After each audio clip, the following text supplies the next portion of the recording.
Parliament ఎన్నికల్లోనూ BRS బీజేపీల గుర్తులను 100 మీటర్ల గొయ్యి తీసి పాతిపెడతాడని లండన్ పర్యటనలో సంచలన వ్యాఖ్యలు చేశారు సీఎం రేవంత్ రెడ్డి.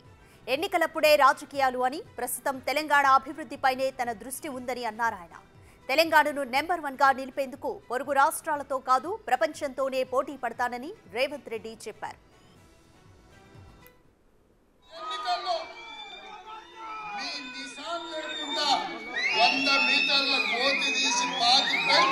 ఎన్నికలప్పుడే రాజకీయాలు, మిగతా సమయంలో పరిపాలన, రాష్ట్రం అభివృద్ధి అన్న ఆలోచన ఉన్నవాళ్ళు ఇవాళ అభివృద్ధి వైపు, సుపరిపాలన వైపు రాష్ట్రాన్ని నడిపించాలన్న ఆలోచనతో అందరినీ సమన్వయం చేసుకొని ఇవాళ ముందుకెళ్తుంటే ప్రతిరోజు ఓర్వలేక నేను కూడా మీలాంటి సామాన్యమైన రైతు కుటుంబం నుంచి నల్లమల అడవిలో నుంచి వచ్చిన నేను గ్రామీణ ప్రాంతంలో ఉన్న రైతు బిడ్డగా అతి సామాన్యమైన కుటుంబం నుంచి కార్యకర్తలు మొదలై 20 సంవత్సరాల తెలంగాణ రాష్ట్రానికి ముఖ్యమంత్రి అనే హోదాకి నుంచి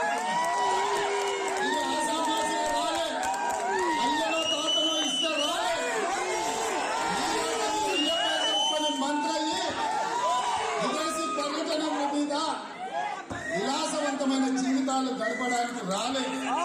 ఇవాళ రాష్ట్ర అభివృద్ధిని ఇవాళ మనసులో పెట్టుకొని రాష్ట్రాన్ని ఇవాళ పక్క రాష్ట్రం కర్ణాటకను, ఆంధ్రప్రదేశ్, తమిళనాడు, ఒడిశాతోనూ పోటీ పడాలన్న ఆలోచన కాదు నాది. ఈ ప్రపంచంతోనే పోటీ పడాలని ఆంధ్రప్రదేశ్, కర్ణాటక, తమిళనాడు అభివృద్ధి చెందితే సంతోషించేవాడిగా మొదటి వాడిగా నేను ఉంటాను. నా మిత్రులు, నా సోదరులు, నా కుటుంబ సభ్యులు అభివృద్ధి పదం వైపు నడుస్తే అభినందించడానికి నేను ముందుంటా. తెలంగాణలోనే కాదు విదేశాల్లోని తెలుగు వారిలోనూ సీఎం రేవంత్ రెడ్డి అంటే ఫుల్ క్రేజ్, ఫుల్ జోష్. ప్రస్తుతం లండన్ పర్యటనలో ఉన్న రేవంత్ రెడ్డికి తెలుగువారి ఫాలోయింగ్ మామూలుగా లేదు. ఆయన్ని చూసేందుకు, కలిసి మాట్లాడేందుకు తెలుగువారు చాలా ఆసక్తి చూపుతున్నారు. రాత్రి అయినా సరే క్యూ లైన్లో నిలబడి మరీ వేచి ఉండి సీఎం రేవంత్ రెడ్డితో మాట్లాడేందుకు ఉవ్విళ్లూరుతున్నారు. ఇక సీఎం రేవంత్ రెడ్డి పాల్గొనే సదస్సుల్లో అయితే తెలుగువారి సందడి మామూలుగా ఉండడం లేదు. తెలంగాణలో జరిగే బహిరంగ సభల్లో రేవంత్ రెడ్డిని చూసి అంతా కేరింతలు కొట్టినట్టే లండన్లోనూ రేవంత్ రెడ్డి కనిపించగానే తెలుగువారంతా సీఎం సీఎం జై రేవంత్ అనే నినాదాలతో హోరెత్తిస్తున్నారు.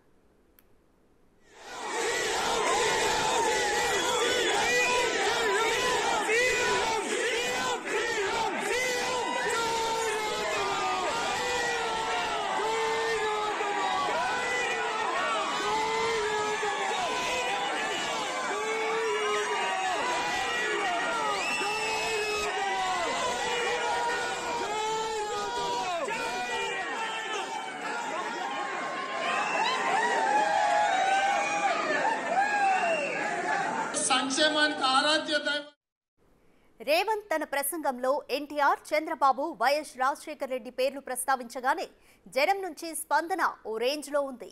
రేవంత్ ప్రసంగం కూడా వినిపించనంత గట్టిగా అంతా నినాదాలతో హోరెత్తించారు. ఇప్పుడు సోషల్ మీడియాలో ఈ వీడియోలు తెగ వైరల్ అవుతున్నాయి. ఆరాధ్య దైవమైన నందమూరి తారక రామారావు